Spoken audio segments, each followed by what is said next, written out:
Notre Dieu et notre Père, toi qui conduis l'univers, conduis chacun de nos cœurs, nous t'en prions, et ton Église, pour que nous soyons prêts lors de ton retour. Que Jésus, Seigneur, aujourd'hui apparaisse encore dans toute sa grandeur, dans toute sa puissance, dans toute sa splendeur, et que son amour nous frappe à nouveau. Aujourd'hui, nous t'en prions, en son nom. Amen. Amen.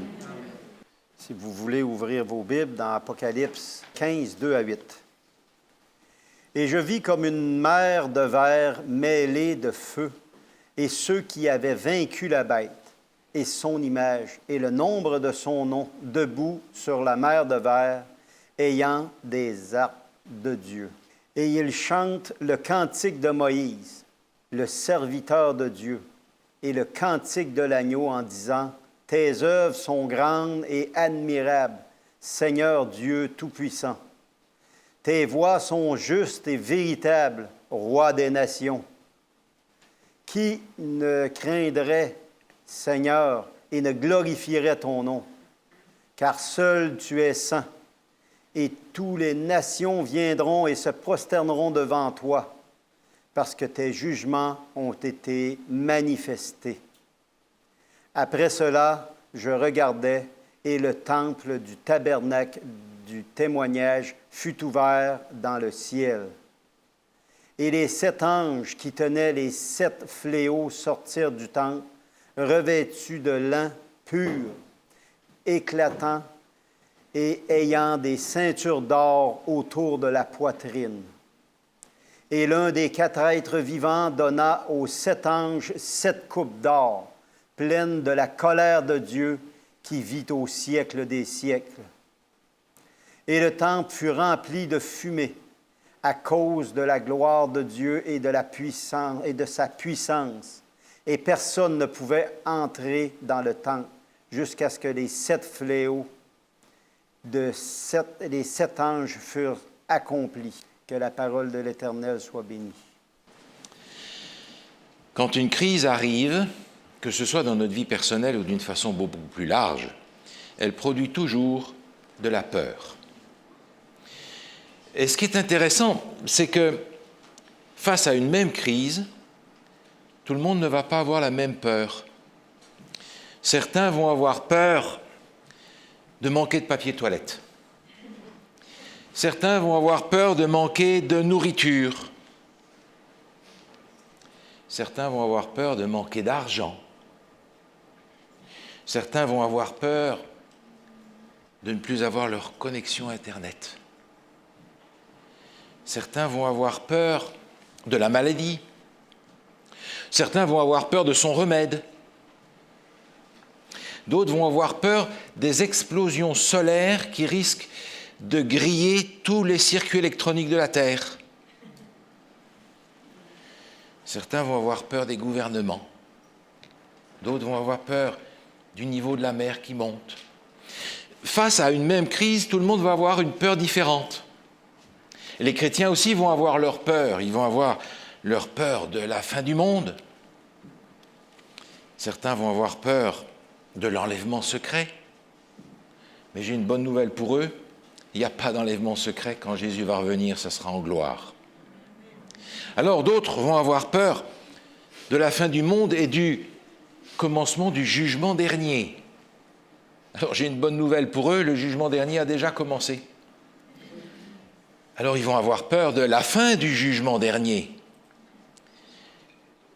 Et là, malheureusement, il y a quelques textes qu'ils vont utiliser pour justifier cette peur de ce qui va arriver à la fin du jugement. Parce que nous vivons dans le temps du jugement. Oh, je sais qu'il y en a qui bouchent leurs oreilles, qui ne veulent pas entendre ce mot-là. Mais que voulez-vous? Lorsque la réalité nous rattrape, on est bien obligé d'ouvrir nos yeux et nos oreilles dessus. Alors, la peur de ce qui va se passer à la fin du jugement. Il y a quelques textes bibliques qui nourrissent cette peur-là, et j'aimerais en prendre juste un ou deux avec vous, si vous voulez, dans le livre du prophète Daniel, au chapitre 12. À la fin du livre de Daniel, chapitre 12, dernier chapitre qui nous ouvre une perspective sur la fin des temps, le retour de Jésus, la fin de toute la misère du monde. chapitre 12, verset 1 dit ceci. « En ce temps-là, se lèvera Michaël, le grand chef, le défenseur des enfants de ton peuple. Ce sera une époque de détresse telle qu'il n'y en a point eu de semblable depuis que les nations existent jusqu'à cette époque. En ce temps-là, ceux de ton peuple qui seront trouvés inscrits dans le livre seront sauvés. Michaël, le grand chef, se lève, un autre nom pour Jésus. Et vous vous souvenez, lorsque le jugement commence, dans le même livre de Daniel au chapitre 7, les juges s'asseyent. Mais maintenant, celui à qui Dieu a remis tout jugement, Jésus, se lève. Le jugement est fini. Et c'est une période de détresse comme il n'y en a jamais eu dans l'histoire. D'où l'anxiété énorme de tous ceux qui attendent que ce jugement se termine parce que ça sera terrible. Seulement, lorsque le jugement se termine, ce n'est pas encore la fin, vous comprenez ? Le jugement est terminé, mais il y a encore des choses qui se passent. Ce qui veut dire que certains réfléchissent et se disent, mais alors, dans cette période de catastrophe énorme, où Jésus a terminé son œuvre, qu'est-ce qui va arriver avec nous ? Si Jésus n'est pas là pour intercéder pour nous, comment on va faire ? Mais quand on lit le texte comme il faut, il est parlé de Michaël, le grand chef, le défenseur des enfants de son peuple. Et le texte continue en disant que ceux qui sont inscrits dans le livre sont ceux qui sont sauvés. Vous savez, on a parfois une lecture très sélective des passages bibliques où on extrait ce qui nous convient, ou bien on y injecte nos peurs, nos idées préconçues, où on fait dire parfois au texte ce qu'il ne dit pas. Un autre passage dans le livre de l'Apocalypse peut nourrir l'inquiétude de certains. Apocalypse chapitre 15. À partir du verset 7, il est dit ceci. L'un des 4 êtres vivants donna aux 7 anges 7 coupes d'or, pleines de la colère du Dieu qui vit au siècle des siècles. Et le temple fut rempli de fumée à cause de la gloire de Dieu et de sa puissance. Et personne ne pouvait entrer dans le temple jusqu'à ce que les 7 fléaux des 7 anges soient accomplis. Le temple céleste est rempli de fumée. Et le texte nous dit « personne ne pouvait entrer ». Mais si personne ne peut entrer dans le temple, ça veut dire qu'il n'y a plus de service dans le temple céleste. Ça veut dire qu'il n'y a plus d'intercession non plus. C'est un événement que l'on connaît parce que quelque chose de semblable s'est produit dans l'histoire lorsque le temple de Salomon a été consacré. Dans le 2e livre des Chroniques, au chapitre 5, il nous est expliqué que Dieu s'est manifesté dans le temple qui venait d'être terminé et qu'on était en train d'inaugurer. Il a été rempli de fumée. Tout le monde a dû sortir du temple à cause de la présence de Dieu. Autrement dit, le service a été interrompu. Ce qui veut dire que dans les lieux célestes, dans le lieu saint et très saint du sanctuaire, le service s'arrête. À un moment, le service s'arrête. Mais ce n'est pas encore la fin, parce qu'au chapitre 16, qui vient juste après, on a cette déclinaison des fléaux qui vont frapper la terre. Autrement dit, il y a un moment entre la fin du jugement et le moment où Jésus revient, où dans cet espace-là, on se demande « qu'est-ce que Jésus fait pour nous ?» Il a arrêté son service. Est-ce qu'il va falloir que je me débrouille tout seul ? Est-ce qu'il va falloir que je me débrouille tout seul ? D'ailleurs, cette idée qui se répand, vous en rendez compte, va fragiliser énormément notre conception du salut. En faisant comme si le salut dépend principalement de nous, dans un moment crucial de l'histoire de l'humanité. Et puis, ça va produire que, au lieu de regarder à Dieu notre Sauveur, on regarde sur soi, sur nos accomplissements, sur ce qu'on a été capable de faire ou pas faire. Et ça produit, bien entendu, toute cette mentalité de perfectionnisme parfait, avec toutes les déviances que ça peut produire et toutes les idées farfelues qui peuvent venir de ça, pensant qu'il faut qu'on devienne Dieu tout de suite. Alors, on peut se demander, certains se posent la question, comment est-ce qu'on va traverser ces moments-là? Si Jésus n'intercède plus, si le temps de grâce est fini, si le jugement est terminé, si les plaies commencent, qui sont des événements qui se situent à peu près tous dans un même laps de temps, qu'est-ce qu'on va devenir? Est-ce qu'il va falloir que je me débrouille tout seul? Est-ce qu'il va falloir qu'on avance tout seul sur nos batteries spirituelles, pourvu qu'elles soient suffisamment chargées pour passer à travers ce moment difficile?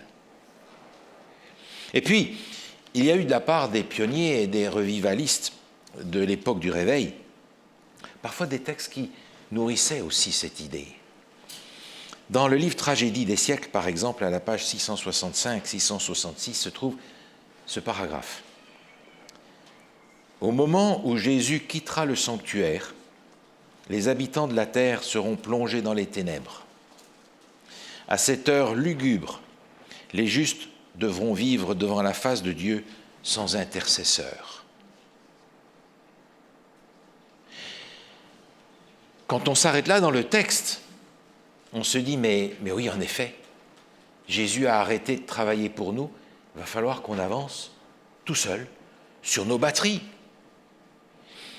Mais encore une fois, j'aimerais continuer à lire le texte. Certaines phrases qui sont dans le paragraphe suivant, qui est un peu long. Mais écoutez ceci, c'est la suite. Les anges de Dieu ayant cessé de tenir en échec la violence des passions humaines, tous les éléments de désordre sont déchaînés. Satan exercera un empire absolu sur les impénitents irréductibles. N'étant plus protégés par la grâce divine, ils seront à la merci de Satan, qui plongera alors les habitants de la terre dans la grande détresse finale.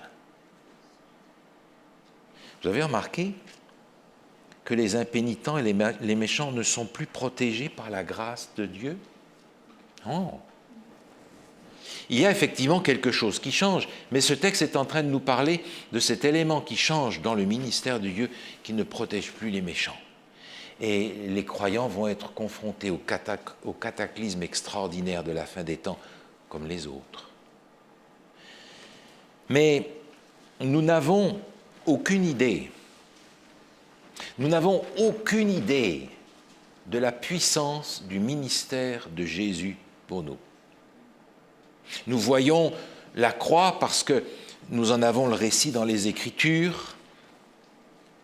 Nous voyons le processus du salut de la crèche à la croix parce qu'il est visible de nos yeux, j'allais dire. Mais le reste alors, nous n'en avons aucune idée, ni avant, ni après. J'aimerais regarder simplement quelques textes avec vous qui nous expliquent un peu la puissance, la largeur du ministère de Jésus à notre égard. Le premier texte que j'aimerais regarder se trouve dans l'épître de Paul aux Thessaloniciens, au chapitre 5. Première épître de Paul aux Thessaloniciens, chapitre 5. Au verset 23, il est écrit ceci. Que le Dieu de paix vous sanctifie lui-même tout entier, et que tout votre être, l'esprit, l'âme et le corps, soient conservés irréprochables lors de l'avènement de notre Seigneur Jésus-Christ. Celui qui vous a appelé est fidèle, et c'est lui qui le fera. Vous avez remarqué, le Dieu de paix qui vous sanctifie. Et il nous sanctifie pourquoi? Pour que nous soyons irréprochables, irrépréhensibles, quand Jésus revient, nous dit le texte. Irréprochable. Est-ce que c'est possible, ça, sur nos propres batteries? Non, d'ailleurs, le texte nous le dit. C'est lui qui le fera. Alors, est-ce que vous avez l'impression que ce texte est en train de nous dire, les amis, débrouillez-vous, quand ça ira mal, je ne pourrai pas vous aider, hein. Un autre passage que nous connaissons bien se trouve dans l'Évangile selon Matthieu, au chapitre 28. Évangile selon Matthieu, chapitre 28. Les dernières paroles que Jésus adresse à ses disciples. Matthieu, chapitre 28, versets 19 et 20 dit ceci. « Allez, faites de toutes les nations des disciples, les baptisant au nom du Père, du Fils et du Saint-Esprit, et enseignez-leur à observer tout ce que je vous ai prescrit. Et voici, dit Jésus, je suis avec vous tous les jours jusqu'à la fin du monde. » Mais quand j'y réfléchis, le jugement qui s'arrête, c'est avant la fin du monde. Jésus ne dit pas ici « je serai avec vous jusqu'à la fin du jugement ». Après ça, débrouillez-vous. Non, non. Jésus dit « je suis avec vous tous les jours jusqu'à la fin du monde ». Ça veut dire qu'il est tous les jours aussi avec nous pendant ce temps particulier qui sépare la fin du jugement du moment où Jésus revient sur les nuées des cieux. Tous les jours.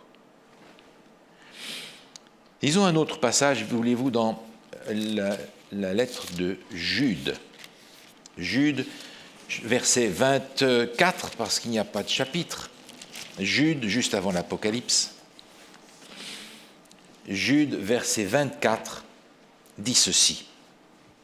« Or, à celui qui peut vous préserver de toute chute et vous faire paraître devant sa gloire irréprochable et dans l'allégresse, à Dieu seul, notre Sauveur, par Jésus-Christ, notre Seigneur, soit gloire, majesté, force, puissance, dès avant tous les temps, et maintenant et dans tous les siècles. Amen. » Ce texte est en train d'essayer de nous faire comprendre l'immensité, la largeur non mesurable de la puissance du ministère de Jésus à notre égard. Et il nous est dit dans ce texte qu'il peut nous préserver de toute chute et nous rendre irréprochables pour le jour de sa venue. Vous remarquez qu'il y a dans ce passage un élément que l'on retrouve aussi ailleurs, c'est cette puissance de Dieu. Vous connaissez ce passage, cette promesse dans la lettre de Jean, où il dit, si nous confessons nos péchés, il est fidèle et juste pour nous les pardonner et pour nous purifier de toute iniquité. Vous voyez là deux éléments. Dieu nous pardonne en Jésus-Christ, mais il y a aussi cette puissance nécessaire pour nous purifier, pour nous garder, pour nous transformer. Si vous voulez parler théologique, il y a cette justice imputée et cette justice impartie. Mais d'une façon ou d'une autre, nous avons besoin des deux éléments de la justice que Jésus a acquise pour nous. Et dans ce texte, on apprend que Jésus-Christ, notre Seigneur, peut nous préserver de toute chute et nous faire paraître devant sa gloire irréprochable. La barre est haute, vous avez vu. Mais c'est lui qui le fera. Est-ce que vous avez l'impression que ce texte est en train de nous dire, mes amis, quand ça va mal et que j'ai fini mon travail, débrouillez-vous. Jamais. Un dernier passage, si vous voulez bien, dans l'Épître aux Hébreux, au chapitre 7. L'Épître aux Hébreux, chapitre 7, le verset 25, dit ceci. Hébreux 7, verset 25. C'est aussi pour cela qu'il, Jésus, peut sauver parfaitement ceux qui s'approchent de Dieu par lui, étant toujours vivant pour intercéder en leur faveur. Oh, ça veut dire que tant que Jésus est vivant, il intercède. On apprend dans l'Épître aux Romains que Jésus intercède pour nous. Mais quand le jugement est fini, est-ce que Jésus arrête? Est-ce que Jésus est au chômage? Il est encore vivant. Donc il intercède encore pour nous. Et c'est important de relire ces textes et d'y trouver la substance, parce que le ministère de Jésus à notre égard est illimité. Il dépasse ce que nous pouvons imaginer. Mais j'aimerais lire encore un autre texte en rapport avec cette fin du jugement dans le livre de l'Apocalypse au chapitre 22. Apocalypse chapitre 22, il est question de ce moment où le jugement s'arrête, où le sort de chaque être humain a été décidé. Pensez-y un instant, le sort de chaque être humain, depuis le début de l'humanité jusqu'au moment où Jésus revient, mort ou vivant, l'humanité entière. Et le texte nous parle de cela. Dans Apocalypse au chapitre 22, au verset 11, il est dit que celui qui est injuste soit encore injuste, que celui qui est souillé se souille encore, que le juste pratique encore la justice, et que celui qui est saint se sanctifie encore. Voici, je viens bientôt. Cet événement se situe dans un certain temps avant que Jésus vienne. Il le dit, voici, je viens bientôt. Mais on s'étonne, le jugement est terminé, et on nous présente ici 4 catégories de gens. On pourrait dire, une fois que le jugement est terminé, c'est simple. Il y a 2 catégories de gens, les perdus, les sauvés. Et ici, le texte nous parle de 4 catégories de gens. Il y a probablement quelque chose là derrière qu'il nous faut comprendre. Les injustes. Or, les injustes, ce sont tous ceux qui ont rejeté Dieu et son moyen de salut, définitivement. Ils n'ont pas voulu du salut que Dieu offre. Ils ne veulent pas être sauvés par Dieu. Ils sont perdus. Ensuite, il y a ceux qui sont souillés. Alors, je cherche dans ma Bible et j'essaie de comprendre avec quoi est associé ce qui est souillé. Et je tombe sur ce passage que vous connaissez bien, dans Ésaïe 64, où il nous est dit « Notre justice est comme un vêtement souillé ». Et je comprends que ceux qui sont souillés, ce sont ceux qui ont prétendu accepter Jésus comme leur sauveur. Ce sont ceux qui ont accepté d'être sauvés par Dieu en Jésus-Christ, mais qui comptent sur leur justice à eux plutôt que compter sur la sienne. Ce sont ceux dont Jésus parle dans Matthieu chapitre 7, ceux qui disent « Seigneur, Seigneur, n'avons-nous pas fait ceci en ton nom? N'avons-nous pas fait cela en ton nom? Seigneur, nous avons fait des miracles, nous avons chassé des démons en ton nom. » Réponse, « Connais pas, jamais connu. » Ce sont, si vous voulez, les vierges folles de la parabole de Jésus. Et puis, il y a les justes. Qui sont les justes? Eh bien, ces justes, ce sont ceux qui, tout au travers du temps et de l'histoire, ont accepté Jésus comme leur sauveur, ont avancé dans le développement de leur caractère, mais ont été interrompus par la mort. Ils sont dans le sommeil, mais ils sont justes parce qu'ils ont été couverts par cette justice de Jésus qui les considère comme s'ils n'avaient jamais péché, malgré ce qu'ils sont. Ce sont ceux dont il est question dans Apocalypse au chapitre 6, ceux qui sont sous l'autel et qui crient « Seigneur, jusqu'à quand? Jusqu'à quand vas-tu nous délivrer ?» Et le texte nous dit qu'on va leur donner une robe blanche en leur disant « Attends encore un peu. » Ils doivent donc attendre encore dans la mort, mais ils sont justes aux yeux de Dieu. Et puis, il y a les saints. Et il est dit que celui qui est saint se sanctifie encore. Les saints, ce sont ceux qui, vivant au moment où Jésus revient, représentent les prémices, la crème de la crème que Jésus a préparée pour le moment où il revient. Les 144 000, si vous voulez, qui ont développé ce caractère de Jésus-Christ par la grâce qu'ils ont reçue.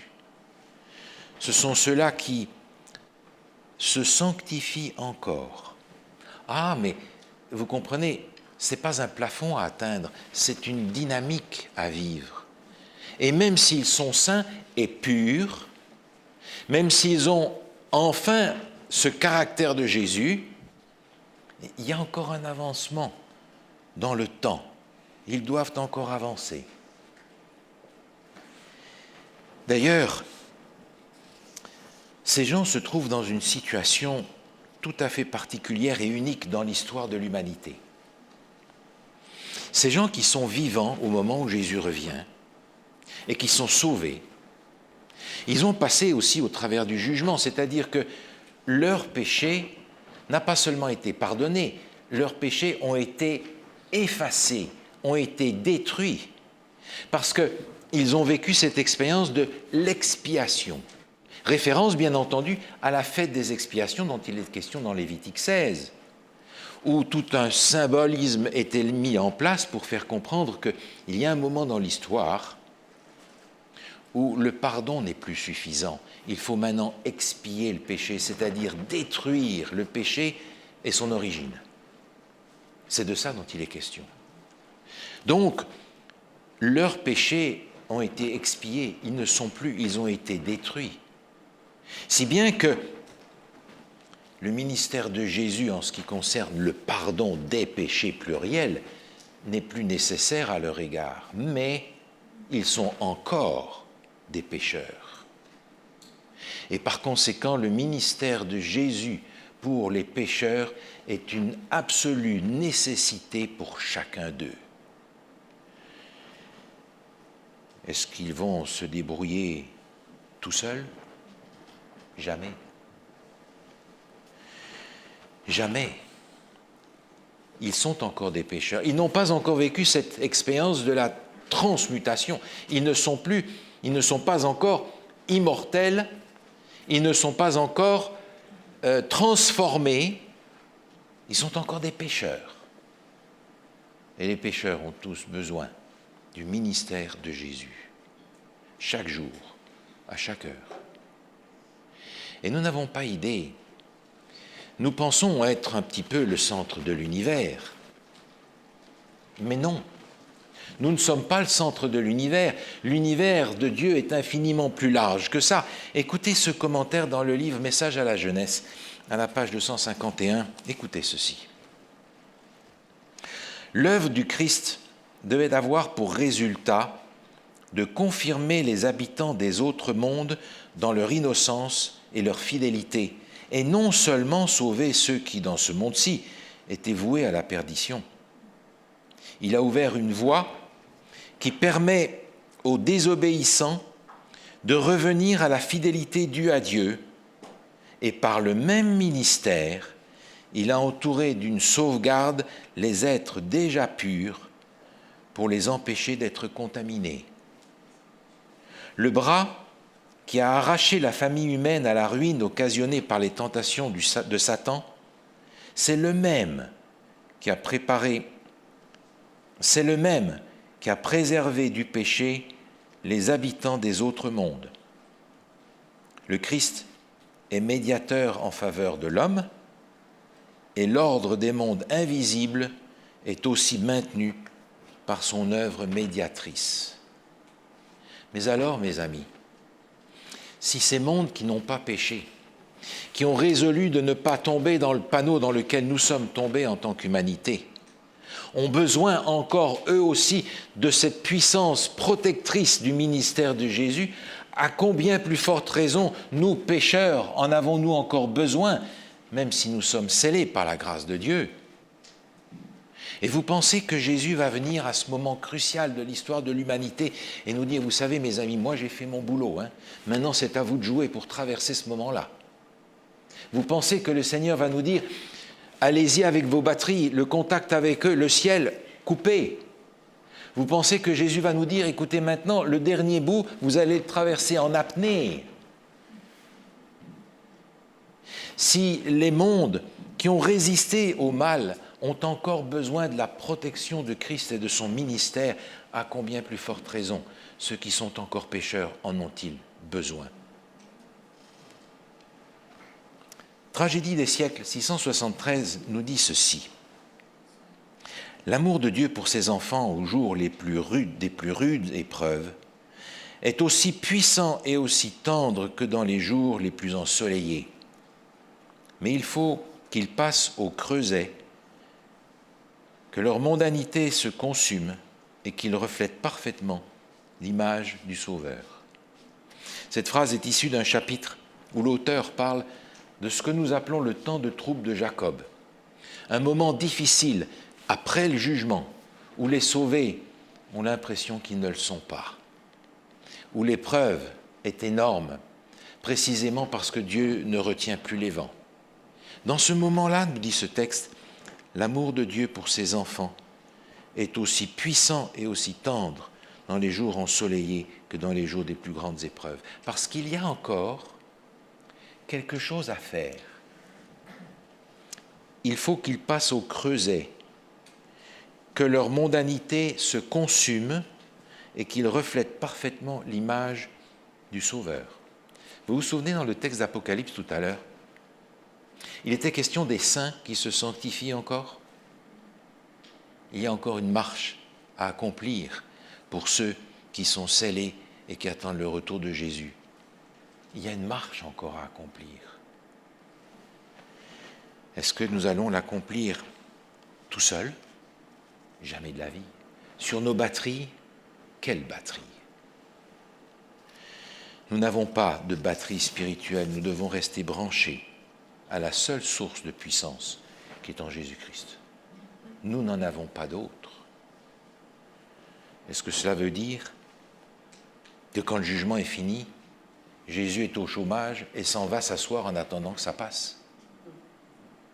Jésus, qui a été jusqu'à la croix pour nous assurer le salut et nous en garantir la réalisation, vous pensez qu'au moment difficile de l'histoire, au moment crucial où les choses vont être au-delà de la mesure, il va nous dire, maintenant les amis, à vous de jouer. Jamais de la vie.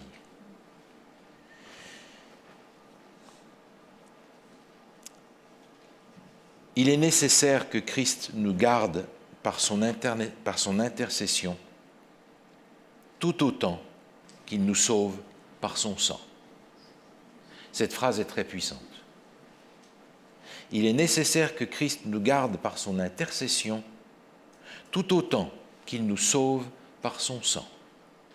Et c'est précisément cette intercession et cette garde que le Seigneur étend sur tous ses enfants après que le jugement soit terminé. Il y a une bonne nouvelle, mes amis, c'est que le Seigneur nous a promis qu'il ne nous abandonnerait jamais et il le fera. D'ailleurs, dans notre existence, les uns et les autres, on a pu faire l'expérience qu'il ne nous a jamais abandonnés.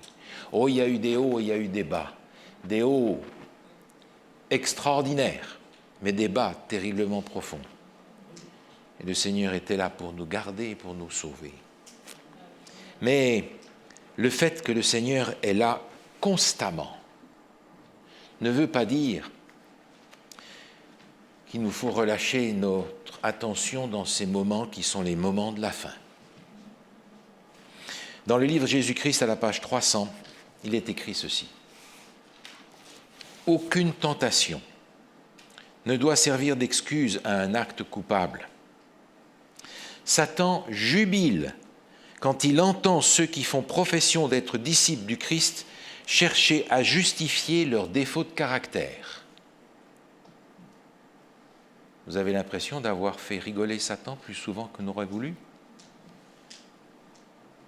C'est ainsi qu'on se trouve conduit à pécher.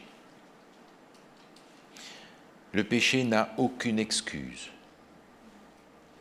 Mais un tempérament sanctifié, une vie semblable à celle du Christ sont accessibles à tout enfant de Dieu qui se repent et qui croit. Nous ne pouvons pas nous permettre de rabaisser les exigences du royaume de Dieu pour qu'elles soient à la mesure de nos possibilités. Dieu veut au contraire élever nos possibilités à la mesure de son royaume pour que nous puissions refléter parfaitement son caractère. Il veut nous élever et nous essayons de descendre les exigences de son royaume. Vous savez, le problème de nos peurs et de nos découragements, et croyez-moi, je suis spécialiste dans ce domaine, vous pouvez me croire, je m'y connais, elles viennent tous du fait que nous avons pris l'habitude de regarder à ce qui est visible et à nous-mêmes, et nous avons perdu l'habitude de regarder à ce qui est invisible et qui est éternel. C'est de cela que ça vient. Alors, la question que je me pose maintenant, aujourd'hui, alors que le jugement continue encore dans le ciel et que le temps de grâce est encore accessible pour chacun, qu'est-ce que je dois faire? Je crois que c'est fort simple. C'est fort simple parce que je suis invité à vivre, moi, aujourd'hui, de la même manière que je vivrai après le jugement en attendant que Jésus revienne. De la même manière. En apportant à Jésus mes fautes pour qu'il les pardonne, pour qu'il les expie, pour qu'il les détruise, mais en me plaçant constamment sous le bénéfice de son ministère pour qu'il me garde de tomber. En fait, ce que le Seigneur me propose, c'est de vivre aujourd'hui comme nous vivrons à ce moment-là, après que le jugement sera terminé, dans l'attente de son retour, de manière à ce que, ayant pris l'habitude de vivre dans cette communion forte et étroite avec lui, on continue tout simplement, quels que soient les événements qui bousculent le monde, à vivre avec le Christ chaque jour jusqu'à ce qu'il revienne. Et dans cette mesure-là pourra se réaliser la promesse que le Seigneur nous fait, les promesses que le Seigneur nous fait. J'aimerais terminer avec une seule. Parmi les innombrables que vous pouvez trouver dans sa parole, il en est une que j'aimerais vous laisser aujourd'hui et qui se réalisera si nous vivons maintenant de cette façon jusqu'à ce qu'il revienne. Dans le livre des Psaumes, au chapitre 5, il est dit « Tu bénis le juste, ô Éternel, tu l'entoures de ta grâce comme d'un bouclier. » Amen. Éternel, notre bon Père d'amour, on veut vous remercier de l'assurance que jusqu'à la fin, vous serez là. Vous serez là pour veiller sur nous. Vous serez là pour nous réconforter, pour nous aider à s'approcher toujours de plus en plus près de votre Père, afin qu'on puisse vivre en votre présence et se réjouir pour l'éternité.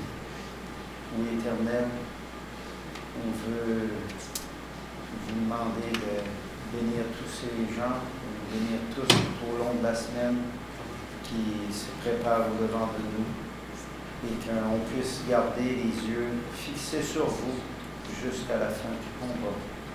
C'est vous seul qui pouvez le faire en nous par la puissance de votre esprit et on vous en réclame dans le nom de Jésus-Christ, notre Seigneur et Sauveur. Amen. Amen.